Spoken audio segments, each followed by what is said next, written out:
a few of you have joined, so I'm going to get started. Hello, everyone, and welcome to this masterclass on innovation and future of the law. I'm delighted to be running this masterclass for you today. I hope you'll enjoy it and get involved by submitting your questions throughout. So just to kick off, I'm going to go over a couple of house rules. So first and foremost, please use the online question tool, which is located at the bottom of the screen, to ask any questions that you have. I'm going to be posing these throughout if they're kind of relevant to the conversation, or at the end of the masterclass, we'll have some time for questions. But please do get posing those as soon as you can, as soon as you think of them. Also, if you have any issues with audio or visual, let us know using the chat tool, and we'll do our best to help you. Please also note that this masterclass is being recorded, and a recording of the session will be sent to all registrants after the session, and also will be available on our YouTube channel. So if there's anything you want to watch back, you're able to do that. So I'm just going to start to get an idea of who's joining us here today to help inform the discussion a little bit. So firstly, I'm just going to launch this poll asking what stage everyone is at. Great, it looks like we've got quite a good mix. A couple of people in work, a couple of postgrads and non-law students, and then a few different students from across the 3 years of uni. And then also as a prelude to our discussion, I'm going to run another poll related to AI. AI is obviously going to be quite a big part of our discussion today, and the next poll is to get a bit of an idea of how you're using AI in your day-to-day. So how often do you use AI as a student? Do you use it, would you say you use it rarely, once a week, maybe every day, several times a day, or do you not use it at all? Again, I'll just give you guys a couple of seconds. Yeah, so it looks like lots of you are using it fairly regularly, once a week, every day. Most people are using it at least a little bit. Great. Right, so let's get started. I want to start by asking the panelists to introduce themselves. I'm joined by Alex and Michelle today. So yeah, Alex, could I start with you? Could you just tell me a bit about yourself and your role at your firm? Sure. So I'm at Burgess Salmon down in Bristol. I am basically the person on the team responsible for planning, designing, building solutions. So I've got a bunch of legal technologists who help me with that, and I work with the other side of the innovation team who's very concerned with rolling out technologies, understanding requirements, understanding what our lawyers need, that sort of thing. So I'm on the build side. I have colleagues on the other side as well. We are, I guess, still quite a young team developing, but right now a lot of the work is split between using traditional legal tech stuff and using sort of and rolling out a Gen AI solutions. So those are the 2 big projects we have on. Great, thank you. Michelle.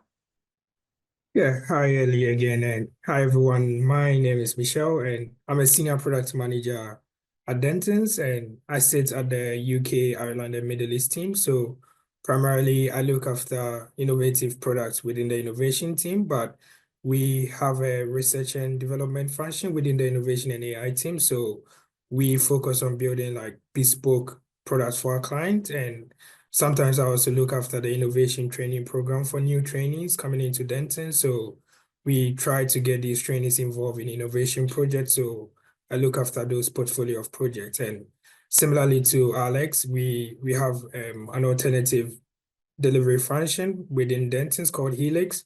So we collaborate with them to build some of the products where they have to for our client. Great, thank you. Perfect. So moving on to our first question, which is kind of around defining innovation. This is one for you, Michelle. We've spoken about how Dentons takes kind of some pride in its innovative approach and its fast forward thinking. Can you tell me a bit about what kind of innovation means to you as a firm? Yeah, thanks, Ellie. I think for us Dentons, innovation is not it's not just a buzzword like being used in the market. I think it's a key pillar of our identity and our strategy. So everything we do across Dentons, innovation sits at the base of it. And our approach, or what we look at innovation at in Dentons, is a client-centric focus approach. So we mostly think about how our clients would want us to innovate for them, or some of the suggestions that they bring to us for us to innovate for them. So we are very much a client-centric focused firm in terms of innovation. And we also kind of very much aware of how the world is moving at a fast pace now with everything that is going on with AI. So we try to inculcate some innovative spirit within lawyers in the firm. So we make sure that we provide a very kind of friendly environment for people to be flexible in the way they work so that they do not sort of sit within some traditional processes. So what we think about when they are working is that if you want to introduce any new processes within the way you work, you come to the innovation team, we think about it, we ask you questions. If you have existing products that can help you with it, we look at that. If the clients want something that we need to help them with it, we look at that. So that is the environment that we create, and that is how innovation means to us at Dentons. Great, thank you. That was really great to hear about, like the concrete way that word actually means. Great. And then kind of moving on maybe to a more broad question, which in a sense kind of encapsulates the other half of the masterclass title in terms of innovation and future of the law. Alex, could you tell me a bit about the main factors that you think will influence the way that law firms will operate or change in the future? Sure. So I noticed in the poll, most people were still in education, but I think if you've when you join a law firm or if you're already working in a law firm, what will become apparent very, very quickly is that law firms are entities that are really driven by client demand. So as a general rule throughout the whole industry, if a client's asking for something, the chances are we'll do it. Obviously, it depends on what the request is and a lot of other factors, but as a broad rule of thumb, if clients are demanding it, we'll work to achieve it. The second thing that is closely related is it's not just what our existing clients want, it's also what they are asking us to demonstrate when they put out for new work. So, clients in the industry will generally issue stuff called RFPs, requests for proposals, and these basically say, we have a big bit of work coming. How are you going to do it? What are you going to use to do it? Tell us about yourself, tell us about your firm, all this other stuff. And if in there they're saying, please demonstrate to us how you use legal technology solutions. Please tell us how you have a data-driven approach. Please tell us how you use AI. We're going to be doing those things because we're going to want to get the work to tick those boxes effectively. That is very, very common throughout the industry. So if these things start showing up in RFPs, if it's driven by not just our existing clients, but the broader potential clients, law firms will adapt to that. And then a third big factor, relatively boring, but profitability. Is the thing going to be profitable? Are we going to decrease costs or increase revenue? Are we going to be able to perhaps decrease cost per unit, produce more units? So that's more of a sort of a non-traditionally legal billing function if you were to charge like per unit of work as opposed to per hour. But we have seen those sorts of things starting. So if you can demonstrate that something is going to increase the firm's profitability, the chances are, again, it will get done. So those are three big, broad trends I've noticed across the legal industry as a whole. Great, thank you. Yeah, that sounds like everything's obviously being driven by the fact that law firms are business, so they need to, attract clients and they need to make profit. That's and worth remembering, yeah. Yeah, definitely. Great. And then in thinking about how that might affect the role of the lawyer, Michelle, would you be able to sort of run through how you see that role evolving over the next decade, particularly with the rise of, automation, AI?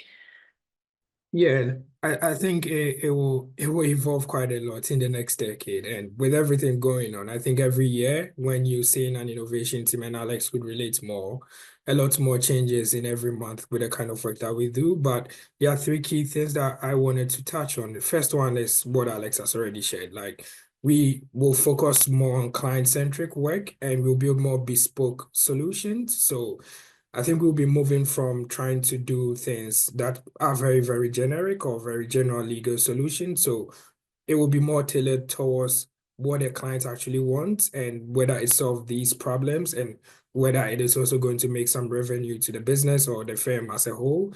And I think another way lawyers would also be moving towards is that we'll focus more on complex legal work I think with the rise of these tools, we would have more tools that can do some research work, and also some of the things that I've been dealing with trainees within our firm is that most of the legal research that trainees or young lawyers will be doing, we now have tools that can do them. So within the next decade, I think that we would have to be more skilled in doing complex work, things that AI cannot do. You have to be thinking around what can you do to actually make sure these things are done without relying on the technology alone. And also the last one would be being proficient in these legal tools. I think we are still evolving with everything that is going on. So there isn't much within our curriculum in how we are trained about how to use these legal tools. But primarily, if you would want to be ahead of whatever is happening, you have to be proficient in these legal tools. There are so many ways to be proficient in them. But I think that within the next decade, if lawyers are going to be doing what they are doing, they would need these tools to be able to do their work more. So you have to be very, very on top of every legal technology product or tool or all these AI tools coming on the market. Great, thank you. And then in terms of looking across the different sectors of law, like obviously it's a very, very broad profession. How would you say that lawyers across different sectors are involved with innovation at your firm? Yeah, I think with Dentons, we are a very global law firm and probably the largest global law firm in the world. So we have different regions happening, sort of handling innovation in different sectors. I say within the UK, Ireland, and Middle East region. So we have quite a number of offices within this region. A practical example is that some of the solutions that we roll out within our region, similar solutions are needed in other regions. So we regularly collaborate with some of these regions. So it's a lot more collaboration in this era of technology tools rather than sitting within one region, because some of the tools that you'll be using within our region will be used by other regions as well. And another part which I've mentioned earlier is that we have a consulting function, which is Helix, and Helix regularly bring lawyers across various practice groups, depending on what region they are in, to come to tackle one particular issue or handle a client's case. So when those come into play, you'd realize that these lawyers are collaborating more across different regions. So our approach with this is that we are more collaborative in terms of what we do, and we regularly provide forums for people to share what they know with everything that is going on. We also think that most of the innovations that happen just does not need to come from the innovation team. So lawyers within practice groups sometimes even know more than us. So we organize these forums quite a lot or often for them to also share, and we identify whatever they know and we help them to improve on these processes. Great, thank you.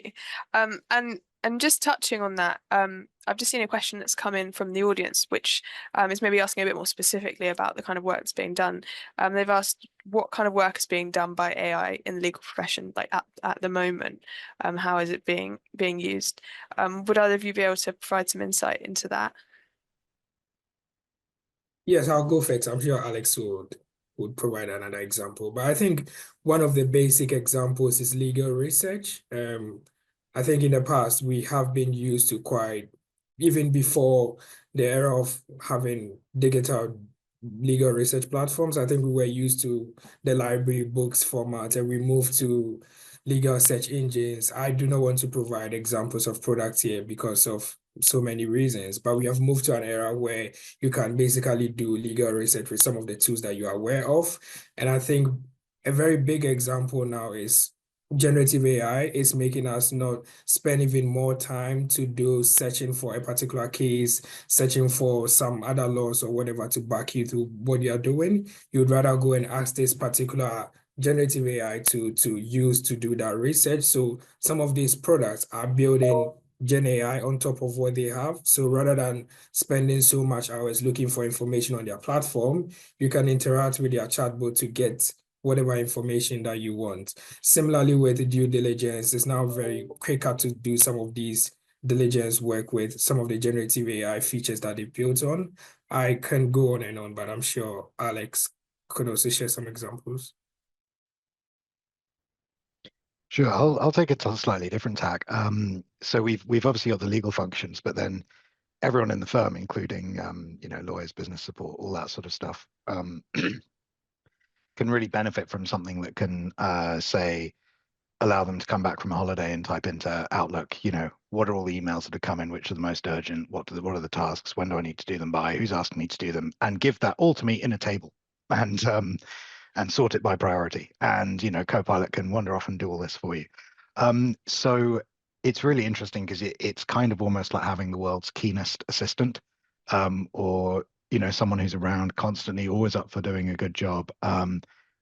Their competence is sort of up and down. And I think that's what everyone's trying to understand at the minute. So law firms inherently are quite conservative institutions, in the sense that they're not going to be gung-ho into something because we're very, very risk-minded. We don't want to just charge into a new field, make use of new technology, and then realize we've used it wrong and we've said something we shouldn't have.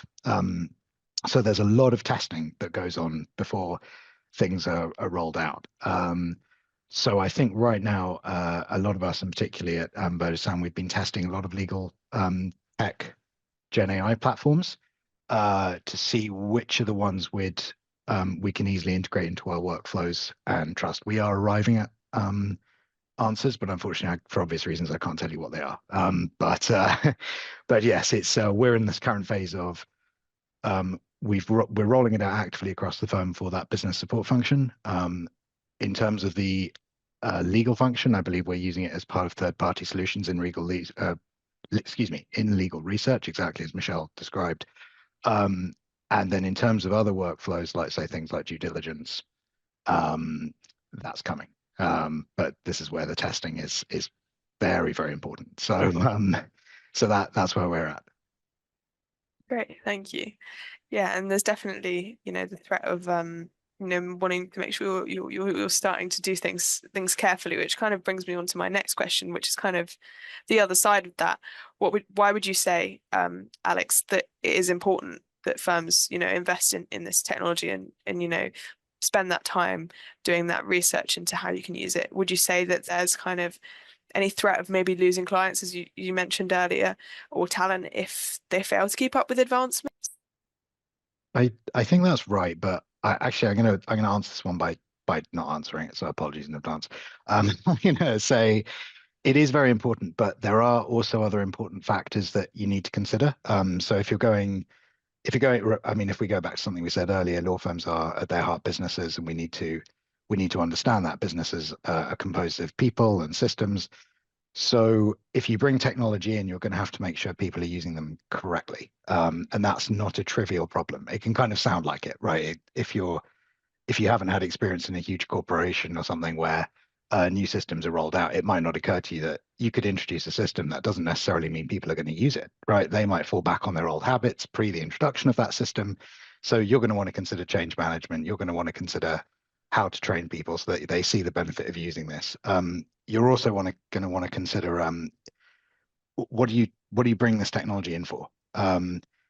Is what you're doing actually an effective solution?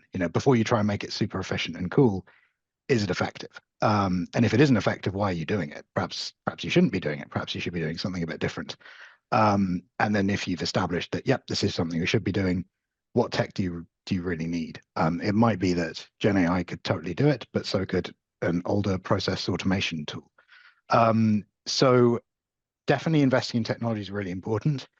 And definitely, you could make a theoretical case that if you don't do this, other firms are going to eat your market share. Other firms are going to, steal work from you. Other firms are going to, et cetera, et cetera. And I think that is a very big risk. That's real.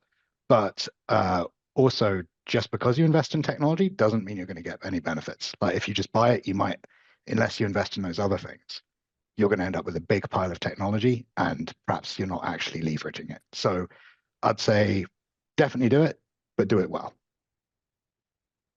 Thank you. It's great to hear about, how to take that smart approach, definitely. Great. And then this next question is maybe kind of about how you balance those two things, the risks, the problems. How can law firms sort of balance that need for advancement, while maybe maintaining client trust, confidentiality, those sorts of things?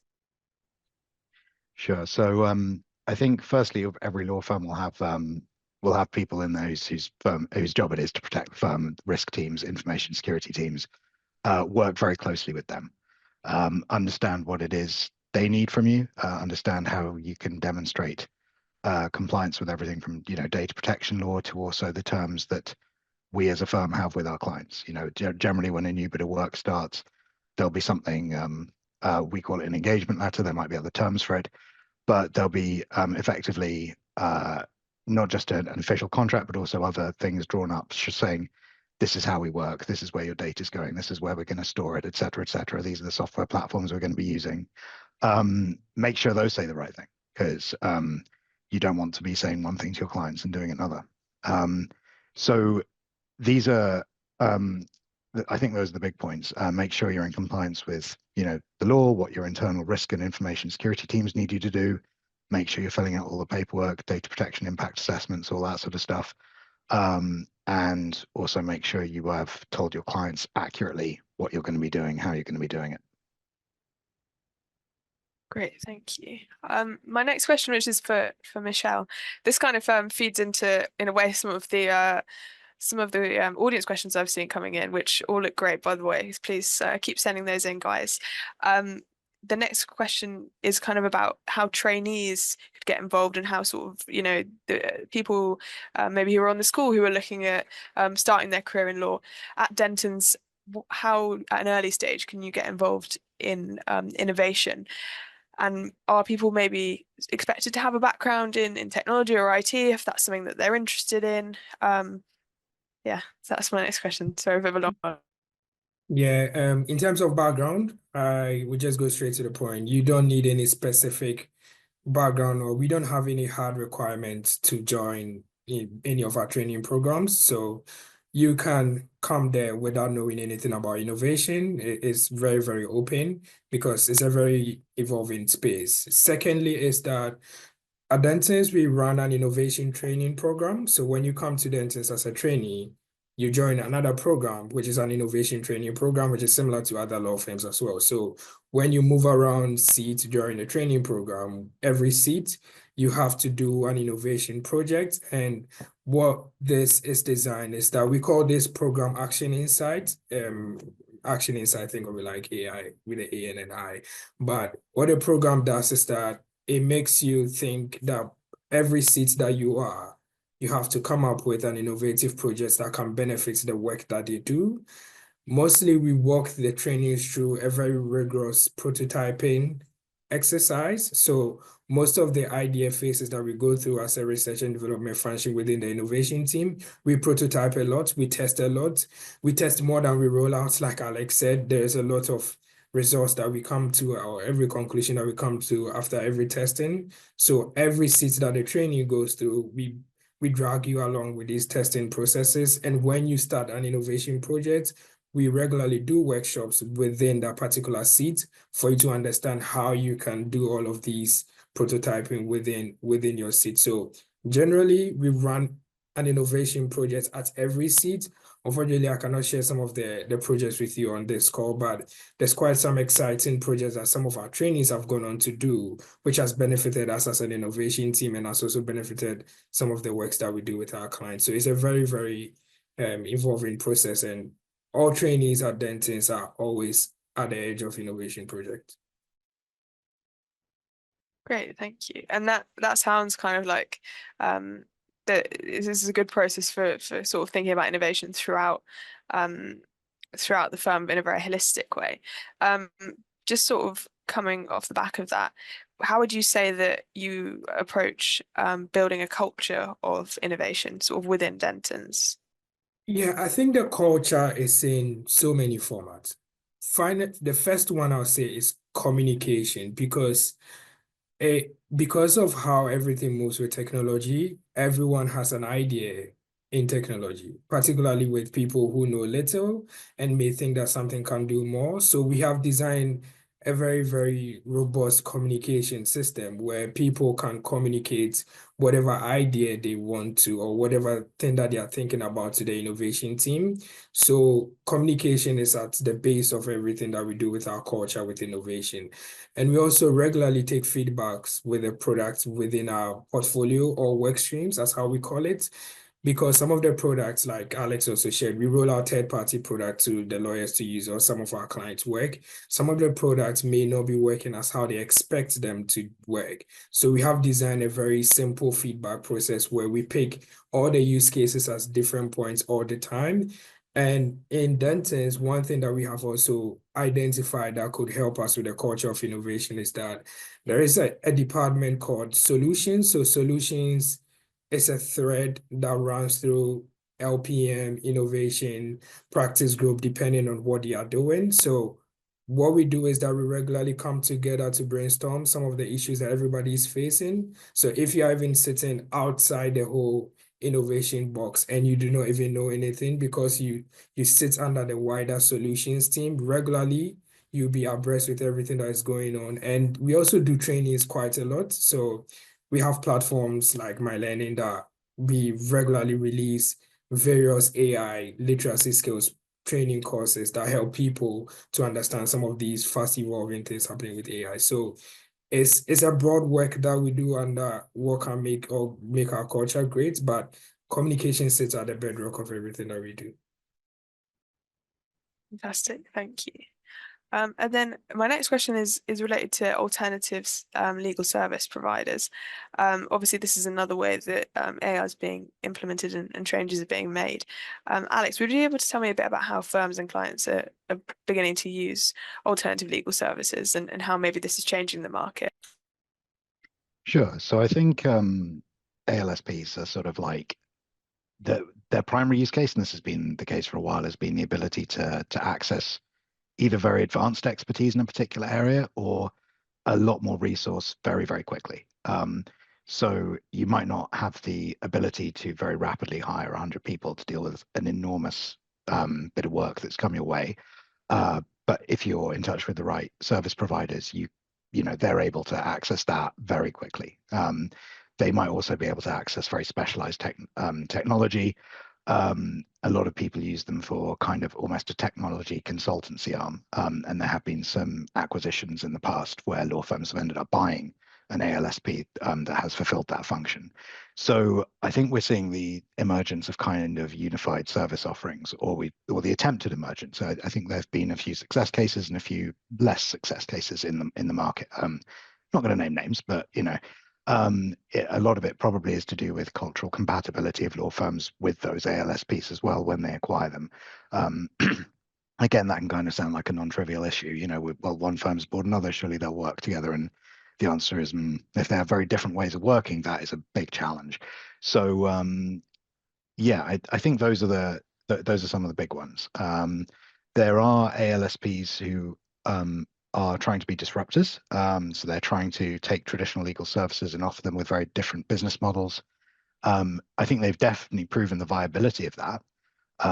They are successful firms, but they do not yet currently rival some of the big law firms that they've kind of been attempting to replace, if you like. So I don't think that battle's ended at all. But I think ALSPs have definitely made their mark in the legal services market, both as competition for law firms and also as allies and potential acquisitions for established players. Great, thank you. I'm now going to move on to focus a bit on opportunities and challenges. Sticking with you, Alex, would you be able to tell me a bit about the biggest opportunities that advancements in AI could present? Sure. So I think in the shorter term, there are huge efficiency gains possible on all standard work streams. I think this is the first time that with something like generative AI, this is the first time we've been able to see something which very obviously applies to a lot of areas. Again, you know, I return to the point about we need to test this adequately, just because a large language model can write stuff that sounds like a bit of legal advice or a bit of legal analysis, that doesn't necessarily mean it knows what it's talking about. So you definitely need to be very careful when using these things. But in the longer term, I think it's the true mark of a disruptive technology is the ability to create new business models. Technology can exist for a while, but it's not really disruptive until a new business model emerges to kind of make it game changing. I always look at like the emergence of cars. Cars existed for quite a while before Henry Ford, but Henry Ford, had the moving assembly line. He had various designs that were very smart. This enabled, America to change from a horse and cart society to a car society, and with that came a whole change in, people suddenly didn't need people to put shoes on their horses; they needed fuel stations. So you see these emergence of secondary industries start to come about, which are designed to help facilitate this. So I think when you're looking at opportunities for people listening to this, you might want to think about it might not just be within law firms. There will be secondary industries coming about to support these large language models to ensure they work well. You might want to start thinking about those as well. Great, thank you. And then on the flip side of that, Michelle, could you tell me a bit about the biggest challenges that maybe new legal tech presents, and maybe what future challenges could potentially arise? Yeah, I think the first challenge, talk about will be very known to people is resistance to change. I think legal industry, as people may know, we are quite conservative, so it's quite difficult to sort of get people to use some of the most newest legal tech tools. So change is difficult, but for me, I think that this challenge can be resolved quicker when you build trust with the product. And the way we look at it at Dentons is a piloting approach where we pilot most of the products with very small users before we actually roll it out widely to the practice group or widely to the firm. So resistance to change is a big one. And another one is very much uncertainty in regulations of these tools. I think AI is moving very fast and regulations have not been cemented yet. I think very few regions have AI Act or whatever policies they have in place. So one of the biggest challenges for us within the legal space will be the uncertainty with regulations, because you have to make sure that you have regulations in place. You have to understand where your data is being processed, where your data is being stored, whether client work is going to be compromised when anything happens. So this uncertainty is a bigger challenge when you are trying to bring new tools into your work. Great, thank you. And then in terms of approaching these risks, or maybe approaching the kind of resistance that comes with integrating AI, Alex, can you tell me a bit about how firms manage the risks that arise and the problems that arise? Sure. I think firstly, understand the nature of what you're dealing with. So if we're talking about generative AI, understand a bit about how it works, understand that this is something that is essentially a sort of a word prediction device. It will generate the most likely next word, and that's it. That's kind of what you can boil it down to. Which is why it can do things like, we call them hallucinations, where it can say something that's just factually incorrect.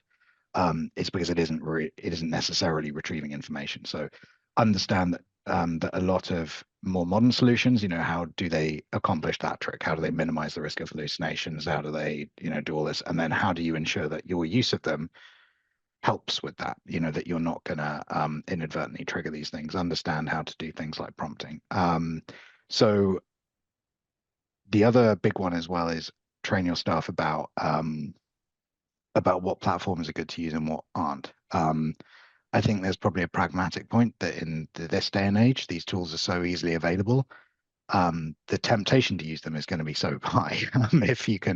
If they'll help you meet a deadline. We've seen this in some famous court cases where people submitted basically nonsense to court. They were citing court cases that didn't exist because a Gen AI had just made them up. This sort of thing, you can prevent it basically by saying these platforms are okay because we have agreements with them, but you must use them in this particular way. And the chances are that's because those platforms don't own your data. There's a very famous thing where Samsung engineers, I think, put a lot of confidential data into ChatGPT with the result that it's now owned by OpenAI. or I don't know whether it's officially owned by OpenAI. I'm not a lawyer, but the point is the data was lost. So it's quite easy to commit a data breach if you don't give your employees this level of training about just simple stuff. What platforms can you use, and then how best to use them to minimize the risk that what comes out of them is bad, and to maximize the chance that you're getting good stuff out. So yeah, I think those are the big ones. Great, thank you. Yeah, there's definitely worth thinking, obviously people are all of these tools are out there, so it's about informing people how to use them, safely, definitely.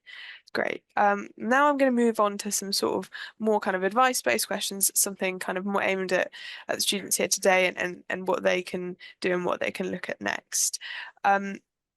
So starting with you, Alex, how can aspiring lawyers stay in the know about changes that are happening in the legal profession? Sure. I mean, so I guess keep a lookout for webinars, sorry, like this one. Secondly, make sure you're using social media well. Things like LinkedIn can be really, really helpful. Follow people on there, follow companies on there, both law firms and technology providers. Read various articles people link to and put up. And there are also some other websites and blogs, some very famous ones in the legal space of things like Artificial Lawyer and Legal IT Insider, I think it's called. Those two will give you updates about, what technology platforms there are, what they're doing, all this sort of stuff. Great, thank you. And then, sorry, Michelle, Michelle, did you have anything to add? Yeah, I think Yeah. similarly to Alex saying that just stay up to date with everything on the market. I can list a tons of these sort of platforms or webinars, but Legal Technology Hub is one of the comprehensive ones I know, which sort of give you an idea of the products, the news associated with these products on the market.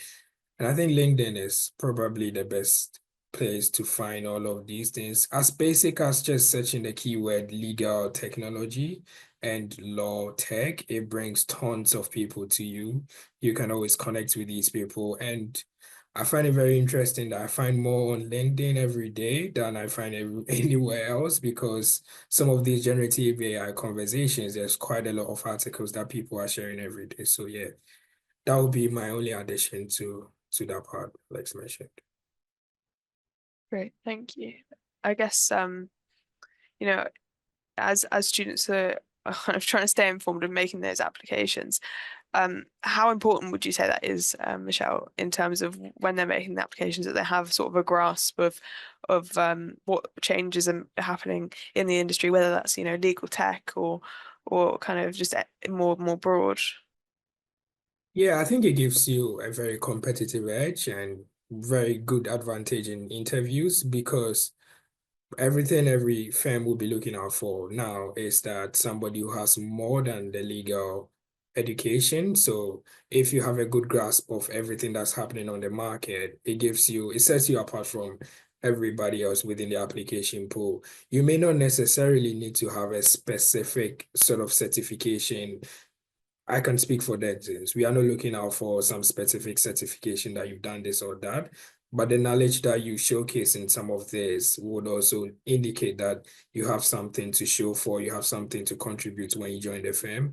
I can give examples where we collaborate with a few universities where some of the students are doing innovation projects within their models. And if these opportunities come to you or they present themselves, I think you should grab them, because if you are able to demonstrate that before even joining us, you've been able to do some very basic innovation projects, I think it will set you apart from the application pool. And also, there are quite a long list of courses that I see these days. I think there's Law School 2.0, which organizes some summer legal tech courses, I think. So just keep an eye on some of these things on the market, and yeah, it will really give you the edge with other people.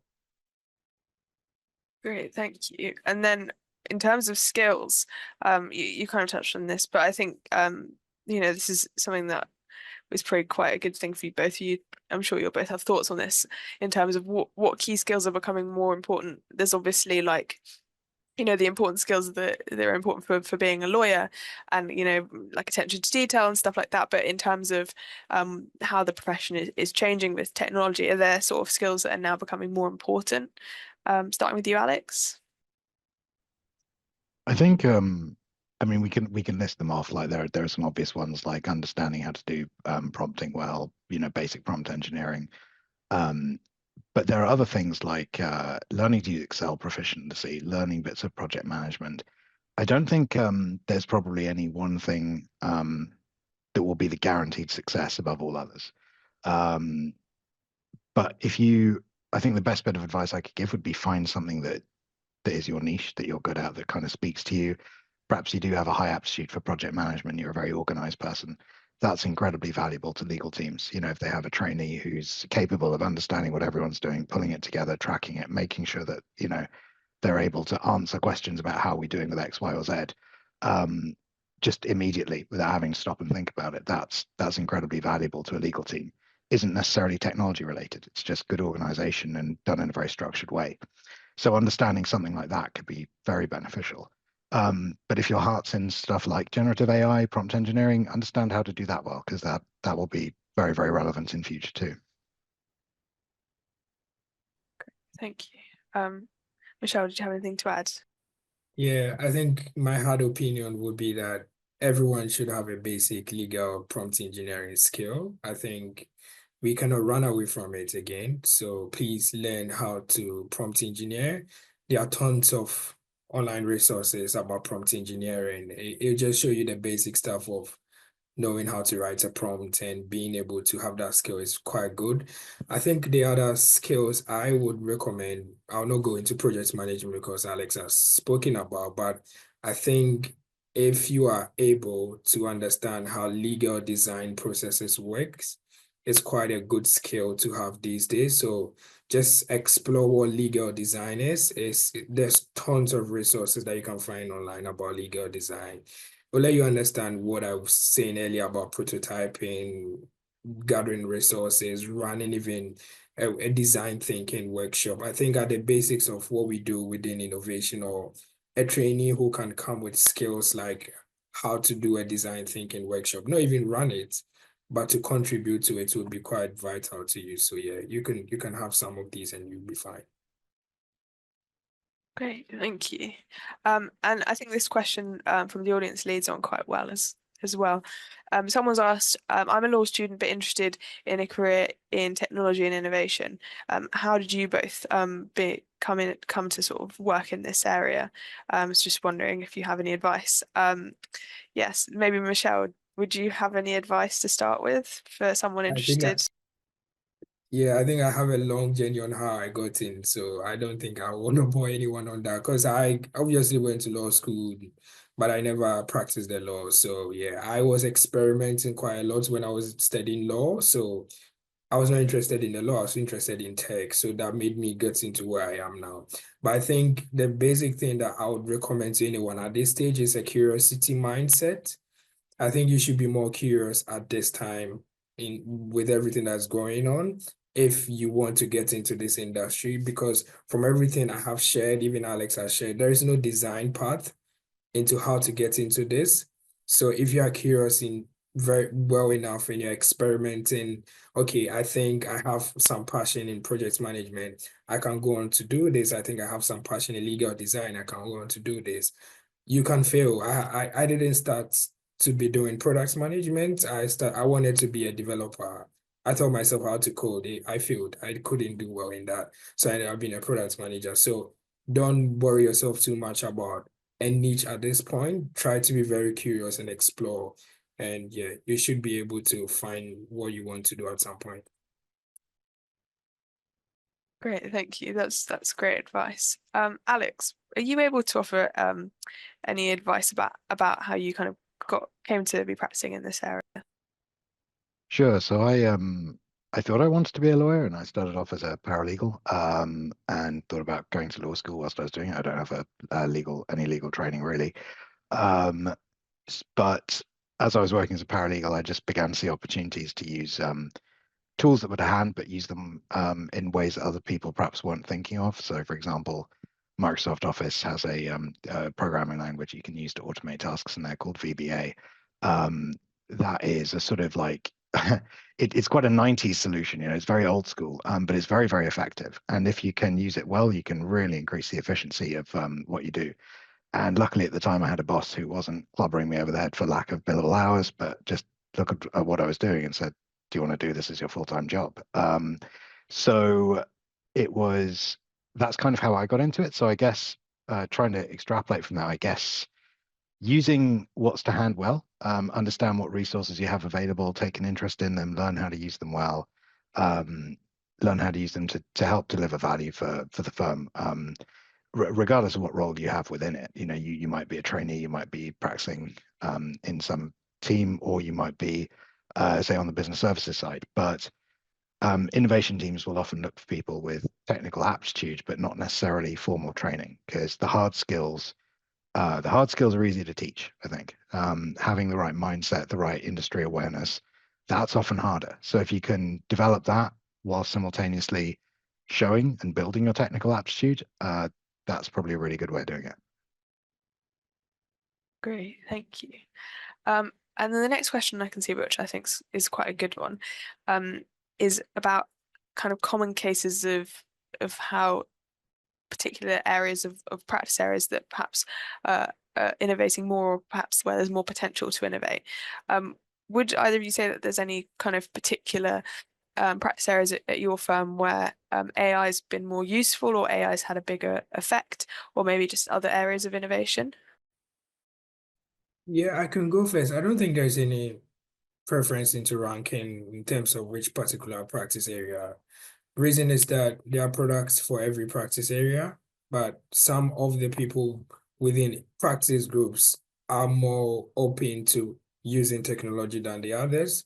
So you find some practice areas, whether TMT, which is technology, media, and that area would be more interested in technology products than real estate, but it does not mean that real estate does not have more innovative products to be used. Every practice area within our firm has quite a large portfolio of product that they use. So there's no ranking in terms of which ones innovate more and which one does not innovate more. But I think it's more about the people within those groups who are very much on the edge of technology and are willing to, like I mentioned earlier, that is why we are always conducting very regular check-ins or forums to make sure that everybody else gets on board the train so that we don't leave people behind. So there is no preference in terms of people innovating or using product than the others. Thank you. Do you have anything to add, or Alex, or has Michelle kind of covered it there? I think that's probably covered it. I guess it perhaps one area I could name though is that I think in many firms disputes and anything to do with that uh, I'm just going to say dispute. Sorry, I was going for the technical legal term in my head. Not transactional, but the disputes one. Sorry, that word has just vanished. They've been using it they've been using technology for quite a while, and I think have generally in many of the firms I've seen have been ahead of the curve. Probably because when they have to do large disclosure exercises, having the ability to analyze, categorize, sort through huge amounts of information coming in, trying to spot themes, key words in mountains of emails, trying to work out what's relevant and what isn't when you have, like, say, 1 million documents you need to look at. That's a mammoth task, and even with an army of paralegals, it's very difficult to do. So having machines help you with that is huge. So at least for the last decade, a lot of disputes teams have been leveraging those. So from what I've seen, a lot of disputes teams tend to be quite alert to this because they've been doing it for quite a while. But I don't know if that's fair. It's simply based on my previous experience. Thank you. And then one other question I can see, which I think is quite a good one, is about sort of the process of sort of bringing in these legal tools. Someone was asked about whether or not legal tools are kind of developed within firms. I think you might touch on this a bit right at the start, Alex, but whether you're kind of developing your own tools, or whether general tools are preferable. Maybe there's a bit of a balance, maybe it's a bit of both. And then how does those two different approaches, how does that kind of impact sort of issues like data protection? So I think broadly in the legal market, there'll be a preference for buy over build. That doesn't mean we don't experiment. But I think law firms generally aren't set up to be software development houses. So where someone has a really good idea for a legal product, the chances are it could be spun out into its own business. And even then, there might be some sort of there might be a tactical play where the law firm doesn't necessarily want to own it completely because one law firm might want to use another's product, if that makes sense. So they probably there's a whole host of reasons why law firms you won't do any sort of, I guess, advanced software development. That's not to say that they won't create a product of some kind, but the chances are it probably will be built on other established technologies. That isn't a hard and fast rule. I can think of cases off the top of my head at previous firms I've worked at where products have kind of been built from the ground up, quite often engaging consultants and external parties because they do bring that software development expertise. But as a rule, I think the ability to move fast, to not have to manage huge code bases, to not have to worry about release cycles, updates, and so on, but to outsource all of that to, say, Microsoft, because you build it on Microsoft technology, or Thomson Reuters, or whoever, is very powerful. So although people might use their coding knowledge and that kind of thing, the chances are it will always be like little add-ons that are built on top of an existing framework that another company is providing us. So, for example, Microsoft Power Platform, Thomson Reuters HiQ. Those are some very obvious ones. You might think of low-code platforms like Mendix, Betty Blocks, etc. All of these things can be tools that law firms can take, build on top of, and then offer as a new branded product. But the chances are we'll be building them from components that are off the shelf, just because we're not set up to be software development. And also because it's more efficient, really. Coding is expensive, and managing all of that is very expensive. It's also very lengthy, and yeah, those are the main reasons. Great, thank you. No, that's good to have that insight. Michelle, do you have anything to add to that? Yeah, I think the addition is that yes, we would definitely go for the buy and build, but we are in the middle of both at Denton. So we build some and we buy some from the shelf. But in terms of us, we have a data science function within our innovation team. So we have some capacity to build. So we test a lot with some of the building or prototyping quite a lot because of the capacities that we have within our firm. So that is very common within our firm. But there was a part of the question that maybe wasn't covered around data protection and all of that, which I wanted to add is that there's a very rigorous infosec processes when we are buying off the shelf. So we do not just buy anything and just integrate into our work of our client's work. We go through I think usually the infosec process is quite a lengthy one, just to make sure that you are very confident with all the data protection processes that you are buying from the client is going to work for them. Great, thank you. And yeah, and thanks again to the audience for sending in those questions. And yeah, and thanks both for your answers to that last one. It was good to hear about kind of the different approaches and perspectives. Great. So just rounding off the session now. I hope that everyone found that informative and that you're feeling kind of a bit more confident about issues surrounding legal technology and the future of the profession. Just to finish off, I'm going to launch another poll, which is going to be related to what you've learned from today.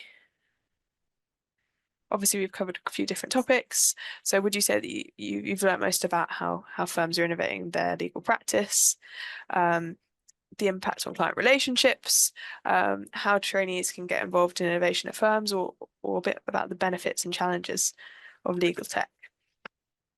I'll just give it a minute to allow people to vote.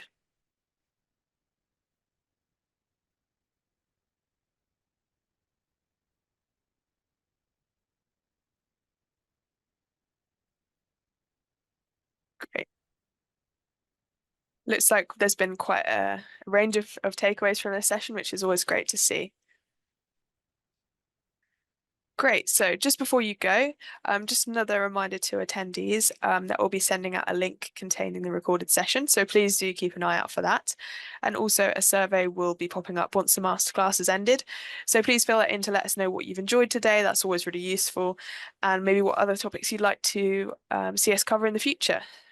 Thanks again to Alex and Michelle for all of their insights today. It's been really interesting and great to hear from you both.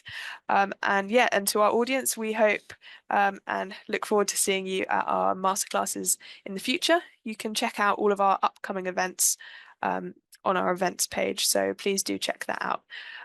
Amazing, great. Thank you all, and goodbye.